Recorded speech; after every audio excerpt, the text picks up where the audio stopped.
In the last video, we left off creating our project structure and then scaffolding our to-dos collection.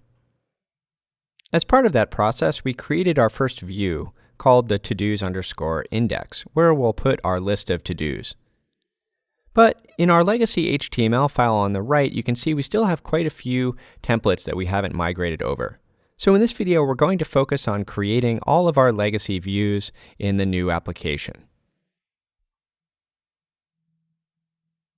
We'll start off with our index view, and so I've opened up todos_index.html, and I'm going to close the File Explorer so we get a little bit more room. And for each one of these views, what we'll do is we'll copy over the template HTML, and then we'll look at the JavaScript. So I think what I'm going to do is start with the HTML first, and then we'll come back and do the JavaScript on a second pass. And then we'll look at it in the browser and make sure everything looks okay. So we've already migrated over our layout from the body.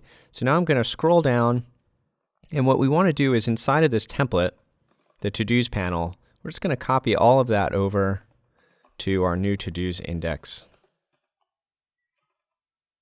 Now you can see there's a few templates that are referenced inside of this one. So we render out the create to-do item template, for example, and then down below, we iterate over all of the items and render out the to-do item for each one. And then at the very bottom, we render out the to-dos count template. So now back on the right in the legacy, I'll scroll down a little bit more. Let's start off with the to-do item template. Our goal is to create a new view for this to-do item. We could just throw the template in here, but I find that it's easier to organize by file.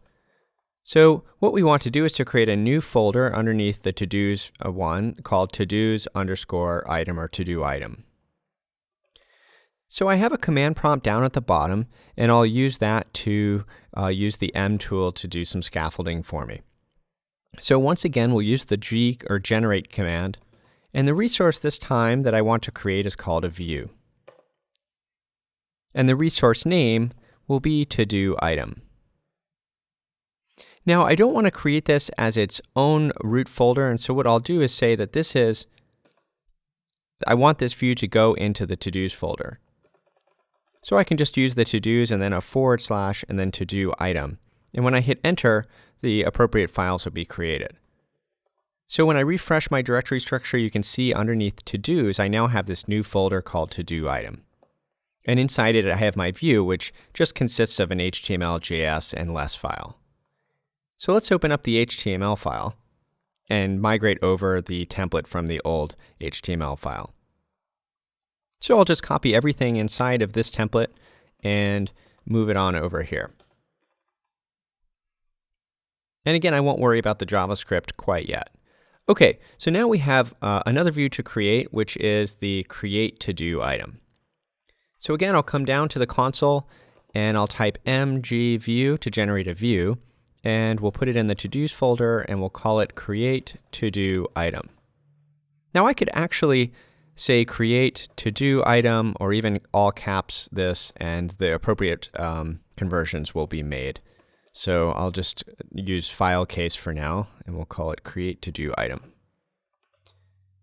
Okay, and now back in my navigation, I'll refresh, and you can see the create to-do item folder has been created.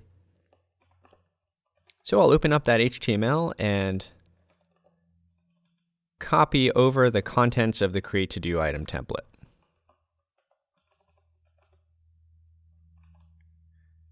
Okay, moving it down, we've got now the to-dos count, which is the last one. So I'll use the M tool and we'll generate a view in to-dos called to-dos_count. And again, come up to our navigation and refresh it, and we'll see our new view in here. And we'll copy over the contents of the to-dos count template. Okay, so now we have all of the views from our legacy application. We just need now to migrate the JavaScript. In the right, I've opened up the legacy JavaScript file for the to-dos app, and what we're going to do is to move through the client block for each one of the helpers and event handlers and just copy them over to their proper places. So we'll start off with the to-dos panel, which now is called to-dos index. And I'll open up the JavaScript file for that. you can see the M scaffolding engine automatically created a couple of areas for us to insert code. So we have our event handlers up at top, and then we can put our helpers inside of here. And so looking over at the legacy helpers, it looks like we have two here, items and an isDone class. And we can just copy those right in there. Clean up the formatting a bit and hit save. And it doesn't look like we have any event handlers for the to-dos index, so we'll just keep moving down here to the to-do item helpers. Now it looks like to-do item has some events and some helpers. So let's go over to our navigation and open up our JavaScript file. And we'll start off by copying the event handler.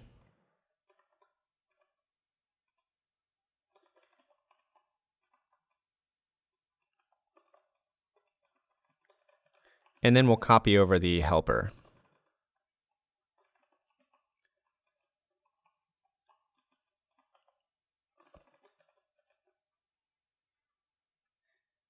So I think you get the idea here. So to save some time, I'm going to go through the rest of these templates and go ahead and copy over the event handlers and helpers.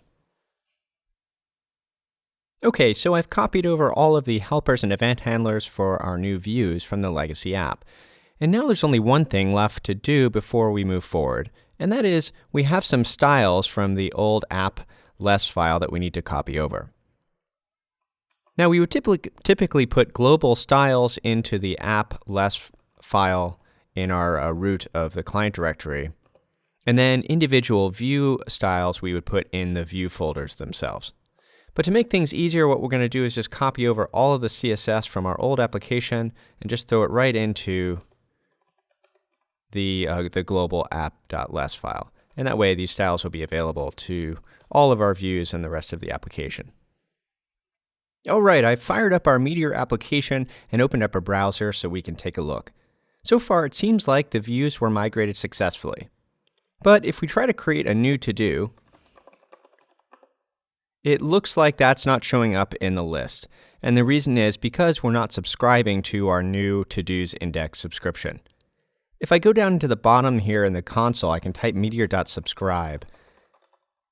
And I called the subscription to-dos _ index. And if I do that, you can see my two to-dos show up. And if I create another one, that one shows up as well, and that's because I'm subscribed. So what we need to do to finish this up is to go back to our application and subscribe to this subscription. One place to put subscriptions is globally. So you could put them over here in the app.js file if you want them available for all routes. But in this case, I only want to subscribe when we're on the to-dos index route. So I'm going to navigate up into the client folder under the to-dos index controller. This file was created and this class was created for us automatically when we scaffold our to-dos index. The controller is what gets created when a user navigates to this URL and this route gets run. We'll talk about it in more detail in another video. For now, inside of this waitOn function, I'm going to call meteor.subscribe, and we'll subscribe to the to-dos index publication. Now this is a little confusing because this function is called waitOn, and the reason for that is because if we return this value, we can add the subscription handle to a wait list, and we can use that as a state in different functions later on. For now, if we just subscribe to the to-dos index and we don't return anything, all this will do is subscribe to this publication, and if we navigate to a different route, it will automatically unsubscribe. And now back in the browser, it looks like the subscription function is working and we're subscribing to the to-dos index publication. So in this video, we finished the migration of our legacy to-dos application by migrating over the various template views and then copying over the JavaScript helpers and event handlers, and then also adding the style sheet. And finally, we finished up by subscribing to our new to-dos index publication function.